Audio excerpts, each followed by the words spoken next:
ਦਿੱਲੀ ਦੇ ਵਿੱਚ ਪੱਤਰਕਾਰਾਂ ਤੇ ਹੋਈ ਵੱਡੀ ਕਾਰਵਾਈ ਦੀ ਖਬਰ ਦੱਸਣੀ ਹੀ ਪਏਗੀ। ਦਿੱਲੀ ਪੁਲਿਸ ਦੇ ਵਿਸ਼ੇਸ਼ ਸੈੱਲ ਨੇ ਕੱਲ online news portal news click ਅਤੇ ਇਸ ਦੇ ਪੱਤਰਕਾਰਾਂ ਦੇ 30 ਟਿਕਾਣਿਆਂ ਤੇ ਛਾਪੇ ਮਾਰੇ। UAPA ਤਹਿਤ ਛਾਪੇ ਮਾਰੇ ਗਏ ਤੇ ਫਿਰ ਨਿਊਜ਼ ਕਲਿੱਕ ਦੇ ਦਫ਼ਤਰ ਨੂੰ ਸੀਲ ਵੀ ਕਰ ਦਿੱਤਾ। ਨਿਊਜ਼ ਕਲਿੱਕ ਦੇ ਬਾਨੀ ਪਰਵੀਰ ਪੁਰਕਾਇਸਤ ਨੂੰ ਗ੍ਰਿਫਤਾਰ ਕਰ ਲਿਆ ਗਿਆ। ਸੀਨੀਅਰ ਪੱਤਰਕਾਰ ਪ੍ਰੰਜੈ ਗੁਹਾ ਠਾਕੁਰਤਾ ਨੂੰ ਵੀ ਦਿੱਲੀ ਪੁਲਿਸ ਆਪਣੇ ਨਾਲ ਲੈ ਗਈ। ਪੁਲਿਸ ਨੇ ਖੁਦ ਵੀ ਜਾਣਕਾਰੀ ਦਿੱਤੀ ਹੈ ਕਿ ਉਹਨਾਂ ਨੇ 37 ਪੁਰਸ਼ਾਂ ਤੋਂ ਵਿਸ਼ੇਸ਼ ਸੈੱਲ ਦੇ ਦਫ਼ਤਰ ਵਿੱਚ ਜਦਕਿ 9 ਮਹਿਲਾਵਾਂ ਤੋਂ ਉਹਨਾਂ ਦੀ ਠਹਿਰ ਵਾਲੀਆਂ ਥਾਵਾਂ ਤੇ ਯਾਨੀ ਕਿ ਉਹਨਾਂ ਦੀਆਂ ਥਾਵਾਂ ਤੇ ਜਾ ਕੇ ਪੁੱਛ ਪੜਤਾਲ ਕੀਤੀ। ਛਾਪਿਆਂ ਦੌਰਾਨ ਡਿਜੀਟਲ ਯੰਤਰ, ਦਸਤਾਵੇਜ਼ ਤੇ ਹੋਰ ਚੀਜ਼ਾਂ ਕਬਜ਼ੇ ਵਿੱਚ ਲੈਣ ਦਾ ਵੀ ਪੁਲਿਸ ਨੇ ਦਾਅਵਾ ਕੀਤਾ ਹੈ।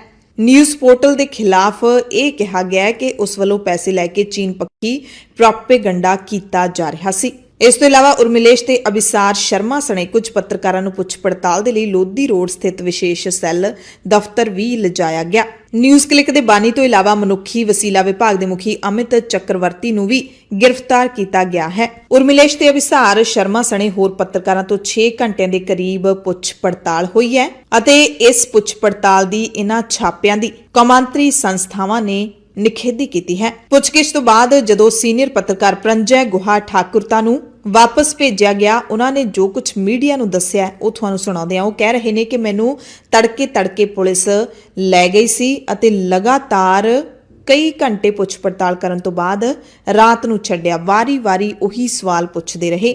ਪੱਤਰਕਾਰਾਂ ਦੇ ਕੋਲੋਂ ਕਹਿੰਦੇ 25 ਦੇ ਕਰੀਬ ਸਵਾਲ ਪੁੱਛੇ ਗਏ। ਇਹ ਸਵਾਲ ਵਿਦੇਸ਼ ਯਾਤਰਾ, ਸ਼ਾਹੀਨ ਬਾਗ ਵਿੱਚ ਨਾਗਰਿਕਤਾ ਸੋਧ ਐਕਟ ਖਿਲਾਫ ਮੁਜ਼ਾਹਰੇ ਦੀ ਕਵਰੇਜ, ਕਿਸਾਨਾਂ ਵੱਲੋਂ 3 ਖੇਤੀ ਕਾਨੂੰਨਾਂ ਦੀ ਕਵਰੇਜ ਤੇ ਹੋਰ ਮਸਲਿਆਂ ਨਾਲ ਸੰਬੰਧਿਤ ਸਵਾਲ ਸਨ। ਪੁੱਛ ਪੜਤਾਲ ਦੌਰਾਨ ਪੱਤਰਕਾਰਾਂ ਨੂੰ ABC 3 ਵਰਗਾਂ ਦੇ ਵਿੱਚ ਵੰਡਿਆ ਗਿਆ ਸੀ। ਇਤਿਹਾਸਕਾਰ ਸੁਹੇਲ ਹਾਸ਼ਮੀ ਨੂੰ ਵੀ ਸਵਾਲ ਜਵਾਬ ਕੀਤੇ ਗਏ। I hold a accreditation card from the Press Information Bureau, Government of India. 9 police persons came to my home in Gurgaon at 6:30 in the morning. They asked me various questions. I came with them voluntarily to this place, the special cell of the Delhi police on Lodi Road. The same set of questions were asked over and over again. Am I an employee of NewsClick? I said no, I'm a consultant. They asked me how much have you been paid? I told them. They asked me all kinds of questions. Have you covered the Delhi riots? I said no. Have you covered the farmers' agitation? I said yes. Why are you a consultant with them? Because I'm a journalist. How long have you been a consultant with them? I said from May 2018. They asked me all kinds of questions. So were you made aware about the FIR in the case or the details? After I came here, I learned there had been a first information report lodged. Okay? Apparently under the Unlawful Activities Prevention Act. All right? And I have been here from roughly around 8:30 and I'm leaving now. It is past 6. ਇਸ ਤੋਂ ਪਹਿਲਾਂ ED ਵੀ news portal ਦੇ funding ਦੇ ਵਸੀਲਿਆਂ ਦੀ ਜਾਂਚ ਲਈ firm ਦੇ ਟਿਕਾਣਿਆਂ ਤੇ ਛਾਪੇ ਮਾਰ ਚੁੱਕਿਆ। ਅਭਿਸਾਰ ਸ਼ਰਮਾ ਨੇ ਖੁਦ ਵੀ ਦੱਸਿਆ ਸੀ ਕਿ ਪੁਲਿਸ ਉਹਨਾਂ ਦੀ ਰਿਹਾਇਸ਼ ਤੋਂ ਮੋਬਾਈਲ ਫੋਨ ਤੇ ਲੈਪਟਾਪ ਵਰਗੇ ਗੈਜਟਸ ਆਪਣੇ ਨਾਲ ਲੈ ਗਈ ਹੈ। ਇੱਕ ਹੋਰ ਪੱਤਰਕਾਰ ਭਾਸ਼ਾ ਸਿੰਘ ਨੇ ਵੀ ਲਿਖਿਆ ਕਿ ਆਖਿਰਕਾਰ ਇਸ ਫੋਨ ਤੋਂ ਆਖਰੀ ਟਵੀਟ, ਦਿੱਲੀ ਪੁਲਿਸ ਨੇ ਮੇਰਾ ਫੋਨ ਕਬਜ਼ੇ ਵਿੱਚ ਲੈ ਲਿਆ। ਇਤਿਹਾਸਕਾਰ ਸੁਹੇਲ ਹਾਸ਼ਮੀ ਦੀ ਭੈਣ ਸ਼ਬਨਮ ਹਾਸ਼ਮੀ ਨੇ ਲਿਖਿਆ ਕਿ ਅੱਜ ਤੜਕੇ 6 ਵਜੇ ਦਿੱਲੀ ਪੁਲਿਸ ਨੇ ਸੁਹੇਲ ਹਾਸ਼ਮੀ ਦੀ ਰਿਹਾਇਸ਼ ਤੇ ਛਾਪਾ ਮਾਰਿਆ। 6 ਲੋਕ ਘਰ ਤੇ ਬੈੱਡਰੂਮ 'ਚ ਵੜ ਗਏ। ਕੰਪਿਊਟਰ, ਫੋਨ, ਹਾਰਡ ਡਿਸਕ ਤੇ ਫਲੈਸ਼ ਡਰਾਈਵਸ ਕਬਜ਼ੇ ਵਿੱਚ ਲੈ ਲਈਆਂ। ਇਸ ਸਾਰੀ ਕਾਰਵਾਈ ਤੇ ਕੇਂਦਰੀ ਸੂਚਨਾ ਤੇ ਪ੍ਰਸਾਰਣ ਮੰਤਰੀ ਅਨੁਰਾਗ ਠਾਕੁਰ ਦਾ ਵੀ ਬਿਆਨ ਆਇਆ। ਉਹਨਾਂ ਨੇ ਕਿਹਾ ਕਿ ਜਾਂਚ ਏਜੰਸੀਆਂ ਪੂਰੀ ਤਰ੍ਹਾਂ ਸੁਤੰਤਰ ਤੇ ਕਾਨੂੰਨ ਮੁਤਾਬਿਕ ਕੰਮ ਕਰ ਰਹੀਆਂ ਨੇ, ਜਦਕਿ ਇੰਡੀਆ ਗੱਠਜੋੜ ਨੇ ਕਿਹਾ ਕਿ ਸਰਕਾਰ ਸੱਚ ਬੋਲਣ ਵਾਲਿਆਂ ਨੂੰ ਨਿਸ਼ਾਨਾ ਬਣਾ ਰਹੀ ਹੈ। ਕਹਿੰਦੇ ਭਾਜਪਾ ਸਰਕਾਰ ਦੀਆਂ ਦਬਾਅ ਪਾਊ ਕਾਰਵਾਈਆਂ ਸਿਰਫ ਉਹਨਾਂ ਲੋਕਾਂ ਵੱਲ ਸਿੱਧਤ ਹੁੰਦੀਆਂ ਨੇ ਜੋ ਸੱਚ ਬੋਲਦੇ ਨੇ। ਨਫ਼ਰਤ ਤੇ ਵੰਡੀਆਂ ਪਾਉਣ ਵਾਲਿਆਂ ਖਿਲਾਫ ਕੋਈ ਕਾਰਵਾਈ ਨਹੀਂ ਕੀਤੀ ਜਾਂਦੀ। ਵਿਰੋਧੀ ਧਿਰਾਂ ਨੇ ਕਿਹਾ ਕਿ ਪਿਛਲੇ 9 ਸਾਲਾਂ ਦੇ ਵਿੱਚ ਬੀਜੇਪੀ ਨੇ ਏਜੰਸੀਆਂ ਦੇ ਜ਼ਰੀਏ BBC news laundry, Dainik Bhaskar, Bharat ਸਮਾਚਾਰ, ਦਾ ਕਸ਼ਮੀਰ ਵਾਲਾ, ਦ ਵਾਇਰ ਵਰਗੇ ਜਿਹੜੇ ਅਦਾਰੇ ਨੇ ਉਹਨਾਂ ਨੂੰ ਦਬਾਉਣ ਦੀ ਕੋਸ਼ਿਸ਼ ਕੀਤੀ ਹੈ। ਪਰ ਅਸੀਂ ਮੀਡੀਆ ਤੇ ਸੰਵਿਧਾਨਿਕ ਤੌਰ ਤੇ ਬੋਲਣ ਤੇ ਵਿਚਾਰਾਂ ਤੇ ਪ੍ਰਗਟਾਵੇ ਦੀ ਆਜ਼ਾਦੀ ਨਾਲ ਡਟ ਕੇ ਖੜੇ ਹਾਂ। ਐਡੀਟਰਸ ਗਿਲਡ ਆਫ ਇੰਡੀਆ ਸਣੇ ਵੱਖ-ਵੱਖ ਜਥੇਬੰਦੀਆਂ ਨੇ ਵੀ ਨਿਊਜ਼ ਪੋਰਟਲ ਤੇ ਇਸ ਤੇ ਪੱਤਰਕਾਰਾਂ ਤੇ ਛਾਪਿਆਂ ਲਈ ਸਰਕਾਰ ਦੀ ਤਿੱਖੀ ਆਲੋਚਨਾ ਕੀਤੀ। ਗਿਲਡ ਨੇ ਕਿਹਾ ਕਿ ਅਸੀਂ ਸਰਕਾਰ ਨੂੰ ਜਮਹੂਰੀ ਪ੍ਰਬੰਧ ਵਿੱਚ ਸੁਤੰਤਰ ਮੀਡੀਆ ਦੀ ਅਹਿਮੀਅਤ ਬਾਰੇ ਯਾਦ ਦਿਵਾਉਣਾ ਚਾਹੁੰਦੇ ਹਾਂ। ਅਪੀਲ ਕਰਦੇ ਹਾਂ ਕਿ ਚੌਥੇ ਸਤੰਭ ਦਾ ਸਤਿਕਾਰ, ਪਾਲਣ ਪੋਸ਼ਣ ਤੇ ਸੁਰੱਖਿਆ ਯਕੀਨੀ ਬਣਾਏ। ਇੰਡੀਅਨ ਅਮਰੀਕਨ ਮੁਸਲਿਮ ਕੌਂਸਲ ਦੇ ਕਾਰਜਕਾਰੀ ਡਾਇਰੈਕਟਰ ਰਸ਼ੀਦ ਅਹਿਮਦ ਨੇ ਕਿਹਾ ਕਿ ਨਿਊਜ਼ ਕਲਿੱਕ ਤੇ ਹੋਰ ਕਈ ਆਜ਼ਾਦ ਮੀਡੀਆ ਅਦਾਰਿਆਂ ਦੀ ਪੱਤਰਕਾਰੀ ਸੱਚ ਤੇ ਕੇਂਦਰਿਤ ਰਹੀ ਹੈ। ਜਦੋਂ ਕਾਰਪੋਰੇਟਾਂ ਵੱਲੋਂ ਚੱਲਦਾ ਮੁੱਖ ਧਾਰਾ ਵਾਲਾ ਮੀਡੀਆ ਮੋਦੀ ਪੱਖੀ ਤੇ ਮੁਸਲਿਮ ਵਿਰੋਧੀ ਪ੍ਰੋਪੇਗੈਂਡੇ ਦਾ ਸਪੀਕਰ ਬਣ ਗਿਆ ਤਾਂ ਸੱਚੀ ਪੱਤਰਕਾਰੀ ਕਰਨ ਵਾਲਿਆਂ ਨੂੰ ਇਸ ਤਰ੍ਹਾਂ ਪਰੇਸ਼ਾਨ ਕੀਤਾ ਜਾ ਰਿਹਾ ਹੈ। ਕਾਂਗਰਸ ਨੇ ਕਿਹਾ ਕਿ ਜਦੋਂ ਸਰਕਾਰ ਨੂੰ ਸਿਲੇਬਸ ਤੋਂ ਬਾਹਰਲੇ ਸਵਾਲਾਂ ਦਾ ਸਾਹਮਣਾ ਕਰਨਾ ਪੈਂਦਾ ਹੈ ਤਾਂ ਉਹ ਆਪਣੇ ਅਨੁਮਾਨਿਤ ਸਿਲੇਬਸ ਦੇ ਵਿੱਚ ਮੌਜੂਦ ਇੱਕੋ ਇੱਕ ਕਾਊਂਟਰ ਦਾ ਸਹਾਰਾ ਲੈਂਦਾ ਹੈ, ਡਿਸਟਰੈਕਸ਼ਨ। ਅਮਰੀਕਾ ਨੇ ਵੀ ਇਸ ਕਾਰਵਾਈ ਤੇ ਬਿਆਨ ਦਿੱਤਾ ਹੈ। ਅਮਰੀਕੀ ਵਿਭਾਗ ਦੇ ਪ੍ਰਿੰਸੀਪਲ ਡਿਪਟੀ ਬੁਲਾਰੇ ਵਿਦਾਂਤ ਪਟੇਲ ਨੇ ਕਿਹਾ ਕਿ ਸਾਨੂੰ ਇਹਨਾਂ ਛਾਪਿਆਂ ਦੇ ਬਾਰੇ ਜਾਣਕਾਰੀ ਮਿਲੀ ਹੈ।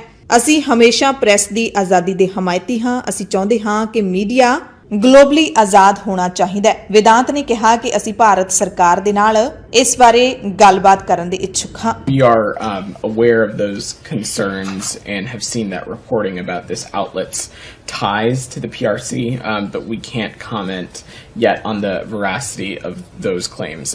Separately, of course, though, the U.S. government strongly supports the robust role of the media globally, including social media, in a vibrant and free democracy, and we raise concerns on these matters with the Indian government, with countries around the world through our diplomatic engagements that are, of course, at the core of our bilateral relationship. And we have urged the Indian government, and have done so not just with India, but other countries as well, about the importance of respecting the human rights of journalists, including freedom of expression, both online and offline.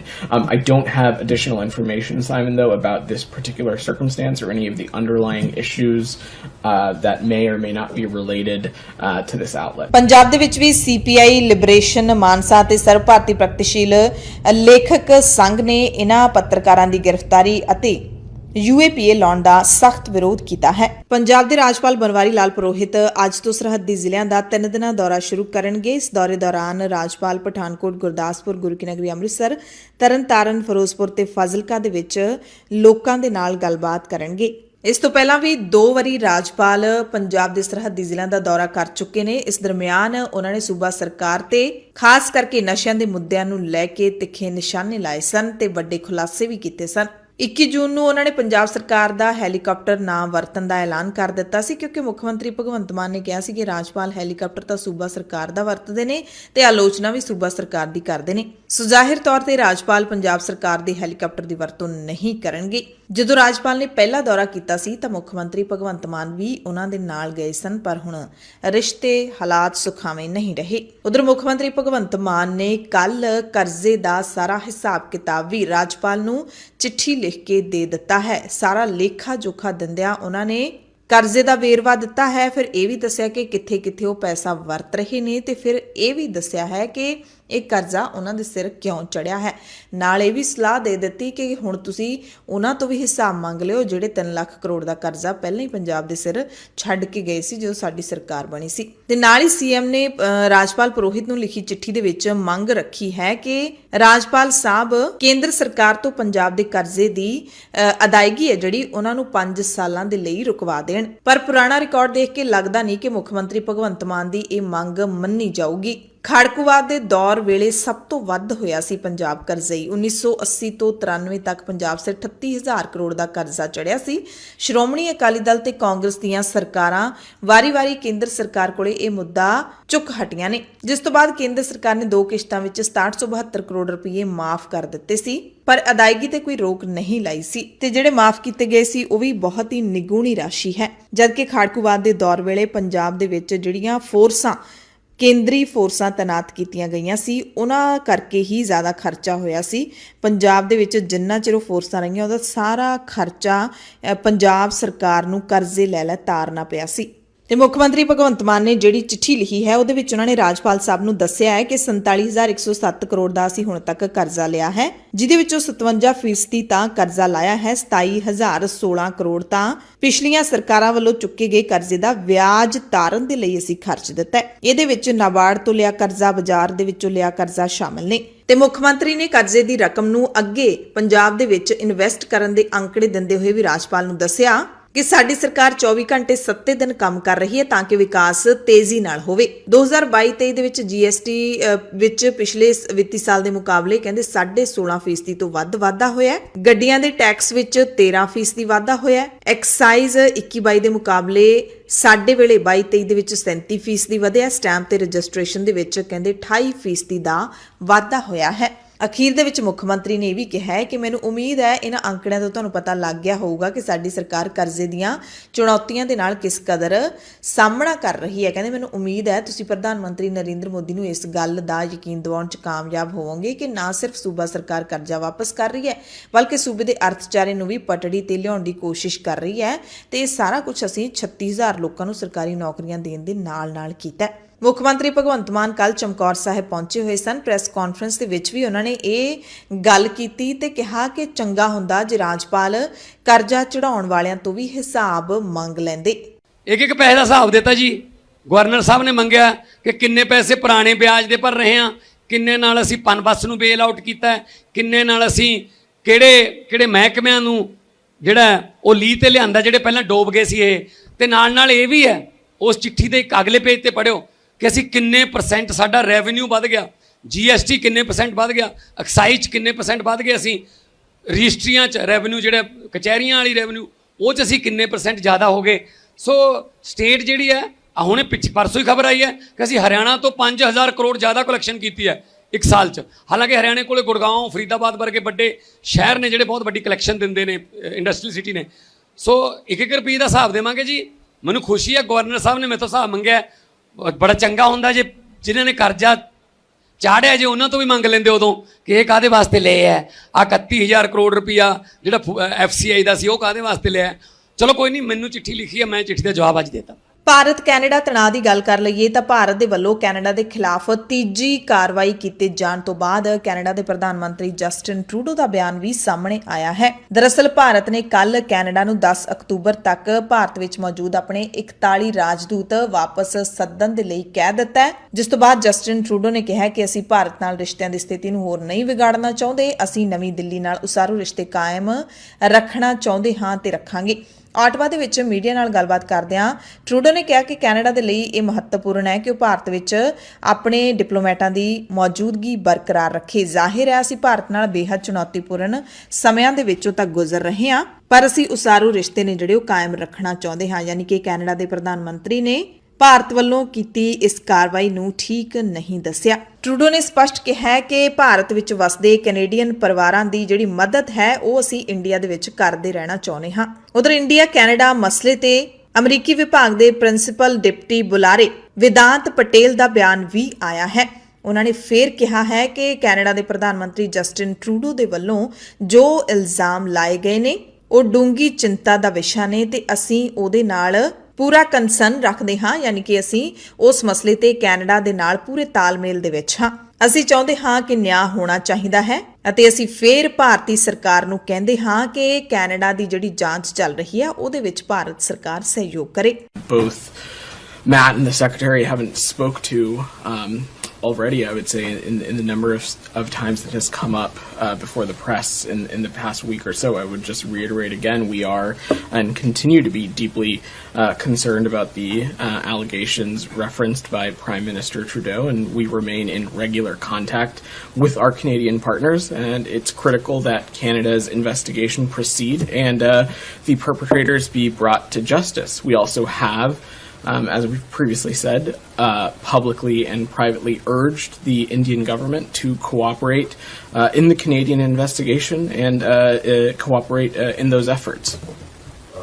ਦਰਅਸਲ financial Times ਦੀ report ਦੇ ਮੁਤਾਬਿਕ ਭਾਰਤ ਸਰਕਾਰ ਨੇ Canada ਨੂੰ 10 October ਤੱਕ ਆਪਣੇ 41 ਰਾਜਦੂਤ ਵਾਪਸ ਸੱਦਣ ਦੇ ਲਈ ਕਹਿ ਦਿੱਤਾ ਹੈ। ਇਸ ਵਕਤ ਕੈਨੇਡਾ ਦੇ 62 ਰਾਜਦੂਤ ਭਾਰਤ ਦੇ ਵਿੱਚ ਹਨ, ਜਿਨ੍ਹਾਂ ਵਿੱਚੋਂ 41 ਵਾਪਸ ਬੁਲਾਏ ਜਾਣ ਤੋਂ ਬਾਅਦ ਸਿਰਫ 21 ਰਹਿ ਜਾਣਗੇ। ਭਾਰਤ ਨੇ ਕਿਹਾ ਸੀ ਇਸ ਤੋਂ ਪਹਿਲਾਂ ਕਿ ਉਹ ਦੋਵਾਂ ਦੇਸ਼ਾਂ ਦੇ ਵਿੱਚ ਡਿਪਲੋਮੈਟਾਂ ਦੀ ਬਰਾਬਰ ਗਿਣਤੀ ਚਾਹੁੰਦਾ ਹੈ। ਵਿਦੇਸ਼ ਮੰਤਰਾਲੇ ਦੇ ਬੁਲਾਰੇ ਅਰਿੰਦਮ ਬਾਗਚੀ ਨੇ ਬਿਆਨ ਵੀ ਦਿੱਤਾ ਸੀ, ਜਿਸ ਤੋਂ ਬਾਅਦ ਹੁਣ ਭਾਰਤ ਸਰਕਾਰ ਨੇ ਇੱਕ ਡੈਡਲਾਈਨ ਦੇ ਦਿੱਤੀ ਹੈ 10 ਅਕਤੂਬਰ ਦੀ। ਤੇ ਜਿਹੜੀ ਦੋਵਾਂ ਮੁਲਕਾਂ ਦੇ ਵਿਚਾਲੇ ਡਿਪਲੋਮੈਟਾਂ ਦੀ ਗਿਣਤੀ ਹੈ ਉਹਦੇ ਵਿੱਚ ਕਾਫੀ ਫਰਕ ਹੈ। ਆਟਵਾ ਦੇ ਵਿੱਚ ਸਥਿਤ ਭਾਰਤੀ ਹਾਈ ਕਮਿਸ਼ਨ ਦੇ ਡਿਪਲੋਮੈਟਾਂ ਦੀ ਗਿਣਤੀ ਨਵੀਂ ਦਿੱਲੀ ਸਥਿਤ ਕੈਨੇਡੀਅਨ ਹਾਈ ਕਮਿਸ਼ਨ ਦੇ ਡਿਪਲੋਮੈਟਾਂ ਦੀ ਗਿਣਤੀ ਨਾਲੋਂ ਕਾਫੀ ਘੱਟ ਹੈ ਤੇ ਭਾਰਤ ਹੁਣ ਇਸ ਗਿਣਤੀ ਨੂੰ ਬਰਾਬਰ ਕਰਨਾ ਚਾਹੁੰਦਾ ਹੈ। ਤੇ ਇਹ ਵੀ ਪਤਾ ਲੱਗਿਆ ਹੈ ਫਾਈਨੈਂਸ਼ੀਅਲ ਟਾਈਮਜ਼ ਦੀ ਰਿਪੋਰਟ ਦੇ ਮੁਤਾਬਿਕ ਕਿ ਭਾਰਤ ਨੇ ਚੇਤਾਵਨੀ ਦਿੱਤੀ ਹੈ ਕਿ ਜੇ ਇਹ ਰਾਜਦੂਤ 10 ਅਕਤੂਬਰ ਤੱਕ ਕੈਨੇਡਾ ਵਾਪਸ ਨਾ ਗਏ ਤਾਂ ਇਹਨਾਂ ਨੂੰ ਮਿਲਦੀ ਡਿਪਲੋਮੈਟਿਕ ਇਮਿਊਨਿਟੀ ਯਾਨੀ ਕਿ ਕੂਟਨੀਤਿਕ ਪੱਧਰ ਤੇ ਮਿਲਦੀਆਂ ਵਿਸ਼ੇਸ਼ ਸਹੂਲਤਾਂ ਖਤਮ ਕਰ ਦਿੱਤੀਆਂ ਜਾਣਗੀਆਂ।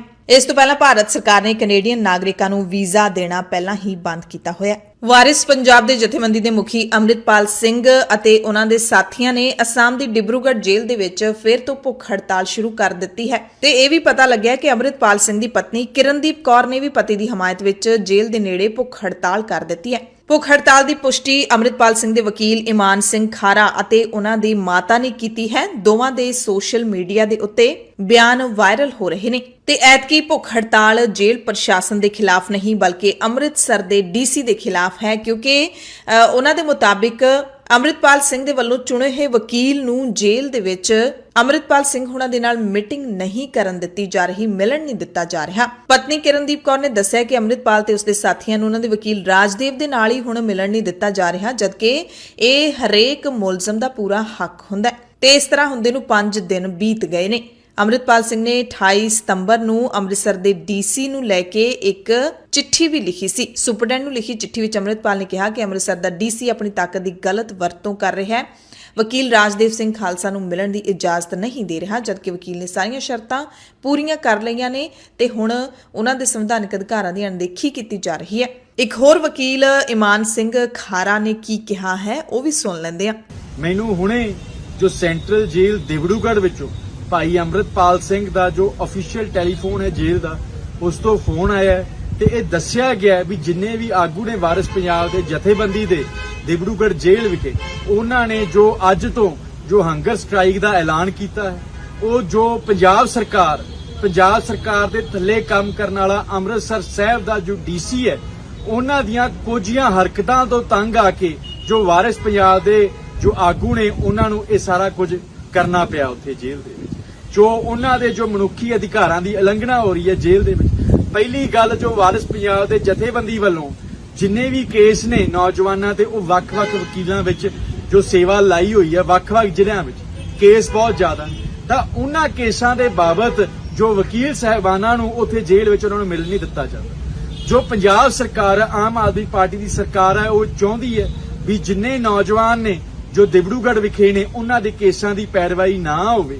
ਤੇ ਉਹਨਾਂ ਦੇ ਜੋ ਘੱਟੋ ਘੱਟ ਵੀ 4-5 ਸਾਲ ਇਹ ਜੋ ਅਗਲੀ ਜੋ ਇਲੈਕਸ਼ਨਾਂ ਤੱਕ ਉਹਨਾਂ ਦੇ ਅੰਦਰ ਲਵਾ ਸਕਣ ਤੇ ਪੰਜਾਬ ਵਿੱਚ ਬਹੁ ਗਿਣਤੀ ਨੂੰ ਖੁਸ਼ ਕਰਕੇ ਵੋਟਾਂ ਲੈ ਸਕਣ। ਇਹ ਪੰਜਾਬ ਸਰਕਾਰ ਦੀਆਂ ਕੋਝੀਆਂ ਚਾਲਾਂ ਨੇ ਤੇ ਜੋ ਡੀਸੀ ਅੰਮ੍ਰਿਤਸਰ ਹੈ, ਉਹ ਵੀ ਜੋ ਕਠਪੁਤਲੀ ਬਣ ਕੇ ਜੋ ਆਮ ਆਦਮੀ ਪਾਰਟੀ ਦੀ ਸਰਕਾਰ ਦੇ ਇਸ਼ਾਰਿਆਂ ਉੱਪਰ ਨੱਚ ਰਿਹਾ।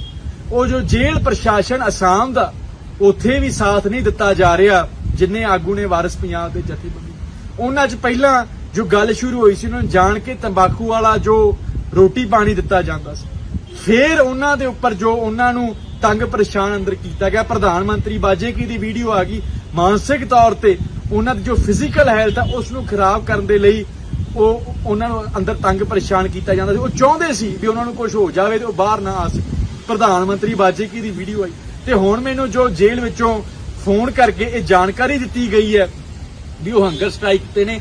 ਬੜਾ ਜ਼ਿਆਦਾ ਅਣਮਨੁੱਖੀ ਵਤੀਰਾ ਹੋ ਰਿਹਾ ਉਹਨਾਂ। ਅੰਮ੍ਰਿਤਪਾਲ ਦੇ ਮਾਤਾ ਨੇ ਵੀ ਸਿੱਖ ਪੰਥ ਨੂੰ ਅਪੀਲ ਕੀਤੀ ਹੈ ਕਿ ਇਸ ਧੱਕੇ ਦੇ ਖਿਲਾਫ ਜਿਹੜਾ ਜੇਲ੍ਹ ਦੇ ਵਿੱਚ ਹੋ ਰਿਹਾ ਹੈ, ਉਹਦੇ ਖਿਲਾਫ ਸੰਗਤ ਨੂੰ ਡਟ ਕੇ ਖੜਨਾ ਚਾਹੀਦਾ ਹੈ, ਸੰਗਤ ਨੂੰ ਰੋਸ ਮੁਜ਼ਾਹਰਾ ਕਰਨਾ ਚਾਹੀਦਾ ਹੈ। ਵਾਹਿਗੁਰੂ ਜੀ ਕਾ ਖਾਲਸਾ, ਵਾਹਿਗੁਰੂ ਜੀ ਕੀ ਫਤਿਹ। ਮੇਰੀ ਸਾਰੀ ਸੰਗਤ ਨੂੰ ਹੱਥ ਜੋੜ ਕੇ ਅਪੀਲ ਆ ਕਿ ਭਾਈ ਸਾਹਿਬ ਹੁਣੀ ਕਈ ਦਿਨ ਤੋਂ ਭੁੱਖ ਹੜਤਾਲ ਤੇ ਬੈਠੇ ਆ ਤੇ ਉਹਨਾਂ ਦੀ ਕੋਈ ਸੁਣਵਾਈ ਨਹੀਂ ਹੋ ਰਹੀ। ਉਹਨਾਂ ਦੇ ਵਕੀਲ ਗਏ ਸੀ ਰਾਜਦੇਵ ਖਾਲਸਾ ਵੀ, ਉਹਨਾਂ ਨੂੰ ਵੀ ਉੱਥੇ 2 ਦਿਨ ਖੱਜਲ ਖਰਾਬ ਹੋਣਾ ਪਿਆ ਤੇ ਮਿਲਣ ਨਹੀਂ ਦਿੱਤਾ, ਕਿਉਂਕਿ ਉਹਨਾਂ ਨੇ ਜੇ ਵਕੀਲਾਂ ਨੂੰ ਮਿਲਣਾ ਦੇਣਗੇ ਤੇ ਕੇਸ ਦੀ ਪੈਰਵਾਈ ਕਿੱਦਾਂ ਹੋਊਗੀ। ਬਾਕੀ ਅਸੀਂ ਵੀ ਗਏ ਸੀ ਤੇ ਸਾਨੂੰ ਵੀ ਕਈ ਪਰਿਵਾਰਾਂ ਨੂੰ ਵੀ ਮਿਲਣ ਨਹੀਂ ਦਿੱਤਾ। ਮੇਰੀ ਪੋਤੀ ਸੀ 7 ਸਾਲ ਦੀ ਗਈ, ਉਹਨੂੰ ਵੀ ਨਹੀਂ ਇਹਨਾਂ ਨੇ ਮਿਲਣ ਦਿੱਤਾ। ਤੇ ਜਿਹੜਾ ਅੰਮ੍ਰਿਤਸਰ ਵਾਲਾ ਡੀਸੀ ਆ ਬਹੁਤ ਜ਼ਿਆਦਾ ਵਧੀਕੀ ਕਰਨ ਡਿਆ ਵਾ, ਕਿਉਂਕਿ ਉਹ ਕਿਸੇ ਸੁਣਵਾਈ ਨਹੀਂ ਕਰਦਾ। ਬਾਕੀ ਇਹ ਵਾ ਵੀ ਸਾਰੀ ਸੰਗਤ ਨੂੰ ਅਪੀਲ ਆ ਵੀ ਆਪਾਂ ਇਕੱਠੇ ਹੋਈਏ। 6-7 ਮਹੀਨੇ ਉਹਨਾਂ ਨੂੰ ਅੰਦਰ ਹੋ ਗਿਆ, ਅਜੇ ਤੱਕ ਉਹਨਾਂ ਦਾ ਕੋਈ ਮਸਲਾ ਹੱਲ ਨਹੀਂ ਹੋਇਆ, ਕੋਈ ਕੇਸ ਨਹੀਂ ਲੱਗਾ। ਤੇ ਸਾਰੀ ਸੰਗਤ ਨੂੰ ਅਪੀਲ ਆ ਵੀ ਆਪਾਂ ਇਕੱਠੇ ਹੋ ਕੇ ਡੀਸੀ ਨੂੰ ਮਿਲੀਏ ਵੀ ਇਹ ਕੀ ਹੱਲ, ਇਹਦਾ ਕਿਹੜਾ ਹੱਲ ਨਿਕਲਦਾ ਵਾ। ਤੇ ਕਿਉਂਕਿ ਉਹਨਾਂ ਨੂੰ ਬੜਾ ਦਿਮਾਗੀ ਤੌਰ ਤੇ ਮਾਨਸਿਕ ਤੌਰ ਤੇ ਇਹਨਾਂ ਨੂੰ ਜਿਹੜਾ ਟੌਰਚਰ ਕੀਤਾ ਜਾ ਰਿਹਾ ਭਾਈ ਸਾਹਿਬ ਉਹਨਾਂ ਨੂੰ, ਤੇ ਉਹ ਉੱਥੇ ਪਰੇਸ਼ਾਨ ਹੋ। ਪਹਿਲੀ ਗੱਲ ਤੇ ਉਹਨਾਂ ਨੂੰ ਇੱਥੇ ਪੰਜਾਬ ਦੀਆਂ ਜੇਲ੍ਹਾਂ 'ਚ ਲਿਆਂਦਾ ਜਾਵੇ, ਤੇ ਜੇ ਨਹੀਂ ਤੇ ਜੋ ਵੀ ਪੈਰਵਾਈ ਬਣਦੀ ਆ ਕੀਤੀ ਜਾਵੇ। ਤੇ ਹਾਂ ਅਸੀਂ ਇਕੱਠੇ ਹੋਵੋ, ਸਾਰੇ ਪਰਿਵਾਰਾਂ ਨੂੰ ਬੇਨਤੀ, ਜਿੰਨੇ ਵੀ ਸਿੰਘ ਅੰਦਰ ਵਾ ਸਾਰੇ ਪਰਿਵਾਰ ਨੂੰ ਇਕੱਠੇ ਹੋਵੋ। ਸਾਰੀ ਸੰਗਤ ਨੂੰ ਵੀ ਅਪੀਲ ਆ ਵੀ ਆਪਾਂ ਇਕੱਠੇ ਹੋਈਏ।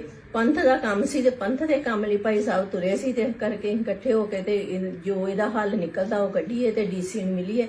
ਤੇ ਜਦੋਂ ਅੰਮ੍ਰਿਤਸਰ ਦੇ ਡੀਸੀ ਅਮਿਤ ਤਲਵਾੜ ਦੇ ਨਾਲ ਮੀਡੀਆ ਨੇ ਗੱਲ ਕੀਤੀ ਤਾਂ ਉਹਨਾਂ ਕਿਹਾ ਕਿ ਕੈਦੀਆਂ ਨੂੰ ਉਹਨਾਂ ਦੀ ਇੱਛਾ ਦੇ ਵਕੀਲ ਨਾਲ ਮਿਲਣ ਦੀ ਪੂਰੀ ਇਜਾਜ਼ਤ ਹੈ। ਪਹਿਲਾਂ ਕਹਿੰਦੇ ਨਵਕਿਰਨ ਸਿੰਘ ਵੀ ਉਹਨਾਂ ਦੇ ਨਾਲ ਮਿਲ ਚੁੱਕੇ ਨੇ, ਪਰ ਹੁਣ ਉਹ ਫਿਰ ਹਰਦੇਵ ਸਿੰਘ ਖਾਲਸਾ ਨੂੰ ਮਿਲਣ ਦੀ ਇਜਾਜ਼ਤ ਮੰਗ ਰਹੇ ਨੇ, ਜਦਕਿ ਪਹਿਲਾਂ ਨਵਕਿਰਨ ਸਿੰਘ ਨੂੰ ਇਜਾਜ਼ਤ ਦਿੱਤੀ ਜਾ ਚੁੱਕੀ ਹੈ ਤੇ ਨਵੇਂ ਵਕੀਲ ਨੂੰ ਮਿਲਣ ਦਾ ਸਾਰਾ ਮਾਮਲਾ ਗ੍ਰਹਿ ਸਕੱਤਰ ਨੂੰ ਭੇਜ ਦਿੱਤਾ ਗਿਆ ਤੇ ਇਸ ਬਾਰੇ ਗਾਈਡਲਾਈਨਸ ਤੇ ਕਲੈਰੀਫਿਕੇਸ਼ਨ ਮੰਗੀ ਗਈ ਹੈ। ਇਸ ਤੋਂ ਪਹਿਲਾਂ ਵੀ ਅੰਮ੍ਰਿਤਪਾਲ ਸਿੰਘ ਅਤੇ ਉਹਨਾਂ ਦੇ ਸਾਥੀ ਡਿਬਰੂਗੜ੍ਹ ਜੇਲ੍ਹ ਦੇ ਵਿੱਚ ਭੁੱਖ ਹੜਤਾਲ ਕਰ ਚੁੱਕੇ ਨੇ। ਉਦੋਂ ਭੁੱਖ ਹੜਤਾਲ ਜੇਲ੍ਹ ਪ੍ਰਸ਼ਾਸਨ ਦੇ ਖਿਲਾਫ ਸੀ, ਜਦੋਂ ਉਹਨਾਂ ਨੂੰ ਘਟੀਆ ਕਿਸਮ ਦਾ ਭੋਜਨ ਦਿੱਤਾ ਜਾਂਦਾ ਸੀ। ਖਾਣੇ ਦੇ ਵਿੱਚ ਤੰਬਾਕੂ ਮਿਲਾ ਕੇ ਦਿੱਤਾ ਜਾਂਦਾ ਸੀ, ਕਿਉਂਕਿ ਖਾਨਸਾਮਾ ਤੰਬਾਕੂ ਖਾਂਦਾ ਸੀ, ਇਸ ਕਰਕੇ ਉਸੇ ਹੱਥਾਂ ਦੇ ਨਾਲ ਉਹ ਆਟਾ ਗੁੰਨਦਾ ਸੀ, ਰੋਟੀ ਬਣਾਉਂਦਾ ਸੀ। ਇਸ ਤੋਂ ਇਲਾਵਾ ਪਰਿਵਾਰ ਵਾਲਿਆਂ ਨਾਲ ਫੋਨ ਤੇ ਗੱਲ ਕਰਨ ਦੀ ਇਜਾਜ਼ਤ ਵੀ ਮੰਗੀ ਗਈ ਸੀ। ਜਦੋਂ ਮਾਮਲਾ ਮੀਡੀਆ ਦੇ ਵਿੱਚ ਆਇਆ ਤਾਂ ਅੰਮ੍ਰਿਤਪਾਲ ਸਿੰਘ ਦੀਆਂ ਮੰਗਾਂ ਮੰਨ ਲਈਆਂ ਗਈਆਂ ਸੀ ਤੇ ਉਹਨਾਂ ਨੇ ਭੁੱਖ ਹੜਤਾਲ ਸਮਾਪਤ ਕਰ ਦਿੱਤੀ ਸੀ। ਚੀਨ ਦੇ ਹਾਂਗਜ਼ੂ ਵਿੱਚ ਚੱਲ ਰਹੀਆਂ ਏਸ਼ੀਆਈ ਖੇਡਾਂ ਦੀ ਗੱਲ ਕਰ ਲਈਏ ਤਾਂ ਭਾਰਤ ਦੀ ਝੋਲੀ ਭਾਰਤੀ ਖਿਡਾਰੀਆਂ ਨੇ ਹੁਣ ਤੱਕ 15 ਸੋਨੇ ਦੇ ਤਗਮੇ ਪਾ ਦਿੱਤੇ ਨੇ ਤੇ ਹੁਣ ਤੱਕ ਕੁੱਲ 69 ਤਗਮੇ ਭਾਰਤ ਦੇ ਨਾਮ ਬੋਲਦੇ ਨੇ। ਭਾਰਤੀ ਐਥਲੀਟਾਂ ਨੇ ਕੁੱਲ 6 ਤਗਮੇ ਮੁਲਕ ਦੀ ਝੋਲੀ ਪਾਏ ਨੇ। ਕੱਲ ਅਨੂ ਨੇ ਜੈਵਲਿਨ ਥਰੋ ਅਤੇ ਪਾਰੁਲ ਨੇ 5000 ਮੀਟਰ ਦੌੜ ਦੇ ਵਿੱਚ ਸੋਨਾ ਜਿੱਤਿਆ ਹੈ। ਮੁਹੰਮਦ ਅਫਜ਼ਲ ਨੇ ਪੁਰਸ਼ਾਂ ਦੀ 800 ਮੀਟਰ ਦੌੜ ਵਿੱਚ ਚਾਂਦੀ ਜਿੱਤੀ ਹੈ ਅਤੇ ਤੇਜਸਵਿਨ ਸ਼ੰਕਰ ਨੇ ਵੀ ਪੁਰਸ਼ਾਂ ਦੇ ਡੀਕੈਥਲਨ ਮੁਕਾਬਲੇ ਦੇ ਵਿੱਚ ਚਾਂਦੀ ਜਿੱਤ ਲਈ ਹੈ। ਪ੍ਰਵੀਨ ਚਿਤਰਾਵੇਲ ਨੇ ਪੁਰਸ਼ਾਂ ਦੇ ਤੀਰੀ ਛਾਲ ਮੁਕਾਬਲੇ ਦੇ ਵਿੱਚ ਕਾਂਸਾ ਜਿੱਤਿਆ ਹੈ, ਜਦਕਿ ਵਿਥਿਆ ਰਾਮਰਾਜ ਮਹਿਲਾਵਾਂ ਦੀ 400 ਮੀਟਰ ਅੜਿੱਕਾ ਦੌੜ ਦੇ ਵਿੱਚ ਕਾਂਸੇ ਦਾ ਤਗਮਾ ਜਿੱਤਣ ਵਿੱਚ ਸਫਲ ਰਹੀ ਹੈ। ਸਕੁਐਸ਼ ਦੇ ਵਿੱਚ ਤਾਂ ਭਾਰਤ ਦੇ 3 ਤਗਮੇ ਪੱਕੇ ਨੇ। ਸੌਰਵ ਘੋਸ਼ਾਲ ਨੇ ਕੱਲ ਜਾਪਾਨ ਦੇ ਖਿਡਾਰੀ ਨੂੰ ਹਰਾ ਕੇ ਸਕੁਐਸ਼ ਦੇ ਪੁਰਸ਼ ਸਿੰਗਲ ਸੈਮੀਫਾਈਨਲ ਦੇ ਵਿੱਚ ਥਾਂ ਬਣਾ ਲਈ ਹੈ, ਜਦਕਿ ਮਿਕਸ ਡਬਲਸ ਜੋੜੀਆਂ ਨੇ ਵੀ ਆਖਰੀ 4 ਦੇ ਵਿੱਚ ਥਾਂ ਬਣਾ ਲਈ ਹੈ। ਹਾਕੀ ਦੇ ਵਿੱਚ ਭਾਰਤੀ ਮਹਿਲਾ ਟੀਮ ਨੇ ਸ਼ਾਨਦਾਰ ਪ੍ਰਦਰਸ਼ਨ ਕੀਤਾ ਹੈ, ਸੈਮੀਫਾਈਨਲ ਦੇ ਵਿੱਚ ਪਹੁੰਚ ਗਈ ਹੈ। ਹਾਂਗਕਾਂਗ ਨੂੰ 13-0 ਦੇ ਨਾਲ ਭਾਰਤੀ ਟੀਮ ਨੇ ਇਹ ਥਾਂ ਬਣਾਈ ਹੈ। ਭਾਰਤੀ ਕ੍ਰਿਕਟ ਟੀਮ ਨੇਪਾਲ ਨੂੰ ਹਰਾ ਕੇ ਸੈਮੀਫਾਈਨਲ ਦੇ ਵਿੱਚ ਪਹੁੰਚ ਚੁੱਕੀ ਹੈ। ਪੁਰਸ਼ਾਂ ਦੀ ਟੀਮ ਦੀ ਅਸੀਂ ਗੱਲ ਕਰ ਰਹੇ ਹਾਂ ਤੇ ਹੁਣ ਸੈਮੀਫਾਈਨਲ ਦੇ ਵਿੱਚ ਭੇੜ ਹੋਵੇਗਾ। ਮੁੱਕੇਬਾਜ਼ੀ ਦੀ ਗੱਲ ਕਰ ਲਈਏ ਤਾਂ ਵਿਸ਼ਵ ਚੈਂਪੀਅਨ ਲਵਲੀਨਾ ਬੋਰਗੋਹੇਨ ਨੇ 75 ਕਿਲੋ ਦੇ ਫਾਈਨਲ ਦੇ ਵਿੱਚ ਪਹੁੰਚ ਕੇ 올림픽 ਦੀ ਟਿਕਟ ਕਟਾ ਲਈ ਹੈ, ਜਦਕਿ ਮੁੱਕੇਬਾਜ਼ ਪ੍ਰੀਤੀ ਪਵਾਰ ਨੂੰ 54 ਕਿਲੋ ਵਰਗ ਤੇ ਨਰਿੰਦਰ ਬੇਰਵਾਲ ਨੂੰ 92 ਕਿਲੋ ਵਰਗ ਦੇ ਸੈਮੀਫਾਈਨਲ ਦੇ ਵਿੱਚ ਹਾਰ ਕੇ ਕਾਂਸੇ ਦੇ ਤਗਮਿਆਂ ਦੇ ਨਾਲ ਹੀ ਸਬਰ ਕਰਨਾ ਪਿਆ। ਪੁਰਸ਼ਾਂ ਦੇ ਕੈਨੋਇੰਗ 1000 ਮੀਟਰ ਡਬਲਸ ਮੁਕਾਬਲੇ ਦੇ ਵਿੱਚ ਅਰਜੁਨ ਤੇ ਸੁਨੀਲ ਦੀ ਜੋੜੀ ਨੇ ਇਤਿਹਾਸਿਕ ਕਾਂਸੇ ਦਾ ਤਗਮਾ ਜਿੱਤਿਆ। 1994 ਤੋਂ ਬਾਅਦ ਇਸ ਖੇਡ ਦੇ ਵਿੱਚ ਭਾਰਤ ਦਾ ਪਹਿਲਾ ਤਗਮਾ ਹੈ। ਅੱਜ ਐਥਲੈਟਿਕਸ ਦੇ 7 ਮੁਕਾਬਲੇ ਹੋਣਗੇ। ਕਬੱਡੀ ਦੇ ਵਿੱਚ ਭਾਰਤ ਦਾ ਥਾਈਲੈਂਡ ਨਾਲ ਮੁਕਾਬਲਾ ਪੁਰਸ਼ਾਂ ਦੀ ਟੀਮ ਦਾ ਹੋਵੇਗਾ ਤੇ ਥਾਈਲੈਂਡ ਦੇ ਨਾਲ ਹੀ ਜਿਹੜਾ ਹੈਗਾ ਬੀਬੀਆਂ ਦੀ ਟੀਮ ਦਾ ਮੁਕਾਬਲਾ ਹੋਵੇਗਾ। ਤੀਰਅੰਦਾਜ਼ੀ ਮੁਕਾਬਲੇ ਹੋਣਗੇ। ਮੁੱਕੇਬਾਜ਼ੀ ਅਤੇ ਹਾਕੀ ਪੁਰਸ਼ਾਂ ਦਾ ਮੈਚ ਹੋਵੇਗਾ। ਭਾਰਤ ਅਤੇ ਦੱਖਣੀ ਕੋਰੀਆ ਦੇ ਵਿਚਾਲੇ ਇਹ ਸੈਮੀਫਾਈਨਲ ਮੈਚ ਹੋਵੇਗਾ। ਪੰਜਾਬ ਵਿਧਾਨ ਸਭਾ ਦੇ ਵਿੱਚ ਵਿਰੋਧੀ ਧਿਰ ਦੇ ਲੀਡਰ ਪ੍ਰਤਾਪ ਸਿੰਘ ਬਾਜਵਾ ਨੇ ਹੁਣ ਫਿਰ ਮੁੱਖ ਮੰਤਰੀ ਭਗਵੰਤ ਮਾਨ ਦੇ ਵੱਲੋਂ ਕੱਲ ਜਿਹੜਾ ਤੰਜ ਕੱਸਿਆ ਗਿਆ ਸੀ, ਚੈਲੰਜ ਕੀਤਾ ਗਿਆ ਸੀ, ਉਸ ਦਾ ਜਵਾਬ ਦੇ ਦਿੱਤਾ ਹੈ। ਪ੍ਰਤਾਪ ਸਿੰਘ ਬਾਜਵਾ ਨੇ ਲਿਖਿਆ ਹੈ ਕਿ ਭਗਵੰਤ ਸ਼ਾਹ ਵਹਿਮ 'ਚ ਨਾ ਰਹੋ। ਜੇ ਮੈਂ ਆਪ ਦੇ 32 ਵਿਧਾਇਕਾਂ ਦੇ ਨਾਮ ਲੈ ਦਿੱਤੇ ਜਿਹੜੇ ਮੇਰੇ ਸੰਪਰਕ ਦੇ ਵਿੱਚ ਨੇ ਤਾਂ ਤੁਹਾਡੇ ਪੈਰਾਂ ਥੱਲੋਂ ਜ਼ਮੀਨ ਖਿਸਕ ਜੂ। ਪੰਜਾਬ ਦੇ 3.5 ਕਰੋੜ ਲੋਕ ਜਿਹੜੇ 1.5 ਸਾਲ ਪਹਿਲਾਂ ਤੁਹਾਡੇ ਤੇ ਫੁੱਲ ਵਰਸਾਉਂਦੇ ਸੀ, ਉਹ ਹੁਣ ਤੁਹਾਡੇ ਫੁੱਲ ਪਾਉਣ ਨੂੰ ਫਿਰਦੇ ਨੇ। ਬਿਨਾਂ ਸੁਰੱਖਿਆ ਦੇ ਪੰਜਾਬ ਦੇ ਪਿੰਡਾਂ 'ਚ ਘੁੰਮ ਕੇ ਤਾਂ ਵੇਖੋ ਮਹਾਰਾਜਾ ਸਤੌਜ। ਦਰਅਸਲ ਕੱਲ ਚਮਕੌਰ ਸਾਹਿਬ ਦੇ ਵਿੱਚ ਪ੍ਰੈਸ ਕਾਨਫਰੰਸ ਕਰਦਿਆਂ ਮੁੱਖ ਮੰਤਰੀ ਭਗਵੰਤ ਮਾਨ ਨੇ ਕਿਹਾ ਕਿ ਪ੍ਰਤਾਪ ਸਿੰਘ ਭਾਜਪਾ ਦੇ ਸੰਪਰਕ 'ਚ ਉਹਨਾਂ ਦਾ ਆਪਣਾ ਭਰਾ ਹੈਗਾ। ਉਹ ਲੀਡਰ ਆਫ ਆਪੋਜੀਸ਼ਨ ਨੇ। ਆਪਣੀ ਪਾਰਟੀ ਦੇ ਜਿਹੜੇ 17 ਵਿਧਾਇਕ ਨੇ, ਕਾਂਗਰਸੀ ਵਿਧਾਇਕ, ਉਹਨਾਂ ਦੀ ਹੀ ਮੀਟਿੰਗ ਸੱਦ ਕੇ ਦਿਖਾਉਣ, ਉਹਨਾਂ ਨੂੰ ਇਕੱਠੇ ਕਰਕੇ ਦਿਖਾਉਣ। ਸਾਡੇ ਸੰਪਰਕ 'ਚ ਤਾਂ ਕਹਿੰਦੇ ਪੰਜਾਬ ਦੇ 3.5 ਕਰੋੜ ਲੋਕ ਨੇ। ਪ੍ਰਤਾਪ ਸਿੰਘ ਭਾਜਪਾ ਕੀ ਕਹਿ ਰਹੇ ਨੇ? 32 ਵਿਧਾਇਕ ਸਾਡੇ ਉਹਨਾਂ ਦੇ ਸੰਪਰਕ 'ਚ ਨੇ। ਉਹਨਾਂ ਦਾ ਭਾਈ ਹੈਗਾ ਸੰਪਰਕ 'ਚ। ਜਿਹੜੇ 18 ਦੇ ਐਲਓਪੀ ਨੇ, 18 ਦੀ ਮੀਟਿੰਗ ਕਰਕੇ ਦਿਖਾਉਣ। ਇੱਕ ਦਿਨ ਮੀਟਿੰਗ ਬੁਲਾਉਣ। ਬਾਜਵੇ ਦੇ ਕਹਤੇ 18, ਚਲੋ 18ਵੇਂ ਤਾਂ ਆਪ ਨੇ, 17 ਬੁਲਾ ਲੈਣ। ਉਹ ਜਨਾਬ ਜੀ ਜਾਖੜ ਤੁਹਾਡੇ ਸੰਪਰਕ 'ਚ ਨਹੀਂ ਰਿਹਾ, ਕੈਪਟਨ ਅਮਰਿੰਦਰ ਤੁਹਾਡੇ ਸੰਪਰਕ 'ਚ ਨਹੀਂ ਰਿਹਾ, ਠੀਕ ਹੈ ਨਾ। ਸਾਰਾ ਜਿੰਨੇ ਖਜ਼ਾਨਾ ਮੰਤਰੀ ਤੁਹਾਡਾ ਲਾਸਟ ਜਿਹੜਾ ਸੀ ਉਹ ਤੁਹਾਡੇ ਸੰਪਰਕ 'ਚ ਨਹੀਂ, ਉਹ ਸਾਰੇ ਉੱਧਰ ਫਿਰਦੇ ਨੇ ਸਾਡੇ ਸੰਪਰਕ 'ਚ। ਉਹ ਸਾਡੇ ਸੰਪਰਕ 'ਚ ਉਹਨਾਂ ਤਾਂ 32 ਕਹਿੰਦੇ ਨਾ, ਸਾਡੇ ਸੰਪਰਕ 'ਚ 3.5 ਕਰੋੜ ਲੋਕ ਨੇ ਜੀ। ਉਹਨਾਂ ਨਾਲ ਸੰਪਰਕ ਕੀਤਾ ਕਦੇ ਉਹਨਾਂ ਨੇ? ਉਹ ਹਰ ਵਕਤ ਬਸ ਇਹੀ ਕੰਮ ਤੁਰਦੇ ਫਿਰਦੇ ਨੇ। ਓਏ ਮੈਂ ਬਣ ਜਾ ਨਹੀਂ ਬਣਨਾ ਜਨਾਬ ਜੀ। ਉਹਨਾਂ ਦੀ ਪ੍ਰਤਾਪ ਸਿੰਘ ਬਾਜਵਾ ਦੀ ਜਿਹੜੀ ਇੱਛਾ ਸੀਗੀ ਮੁੱਖ ਮੰਤਰੀ ਬਣਨ ਦੀ, ਕਾਂਗਰਸ ਨੇ ਆਪ ਹੀ ਉਹਦੀ ਭਰੂਣ ਹੱਤਿਆ ਕਰਤੀ। ਦਰਅਸਲ ਪਿਛਲੇ ਦਿਨੀ ਪ੍ਰਤਾਪ ਸਿੰਘ ਬਾਜਵਾ ਨੇ ਕਾਂਗਰਸ ਦੀ ਇੱਕ ਰੈਲੀ ਦੇ ਵਿੱਚ ਇਹ ਦਾਅਵਾ ਕੀਤਾ ਸੀ ਕਿ ਆਮ ਆਦਮੀ ਪਾਰਟੀ ਦੇ 32 ਵਿਧਾਇਕ ਉਹਨਾਂ ਦੇ ਸੰਪਰਕ ਦੇ ਵਿੱਚ ਨੇ ਤੇ ਆਮ ਆਦਮੀ ਪਾਰਟੀ ਦੀ ਸਰਕਾਰ ਛੇਤੀ ਟੁੱਟ ਜਾਊਗੀ।